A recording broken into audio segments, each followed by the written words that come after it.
Libre, après 20 ans de détention et une condamnation à mort en Indonésie pour trafic de drogue. Ce moment, il l'attendait depuis 2005.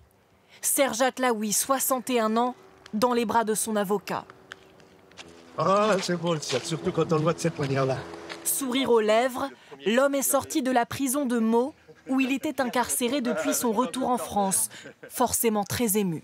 C'est une journée exceptionnelle aujourd'hui. Pour ma famille, mes proches, tous ceux qui m'ont soutenu. Maître Sédio, Alain et pour moi-même. Très heureux, très heureux. Il était temps, que 20 ans.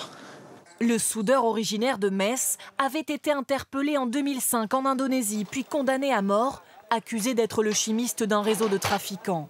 Lui a toujours clamé son innocence et la France n'a cessé d'exiger son rapatriement. Sa libération est donc l'aboutissement de 2 décennies de bras de fer diplomatiques et la fin d'un long combat judiciaire.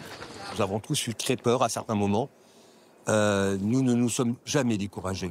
Jamais, jamais. Et vous voyez, par moments, la persévérance paye et permet de parvenir au plus beau résultat. En février, Serge Atlaoui était rapatrié en France, souffrant de problèmes de santé. Sa peine de mort était alors commuée en 30 ans de réclusion.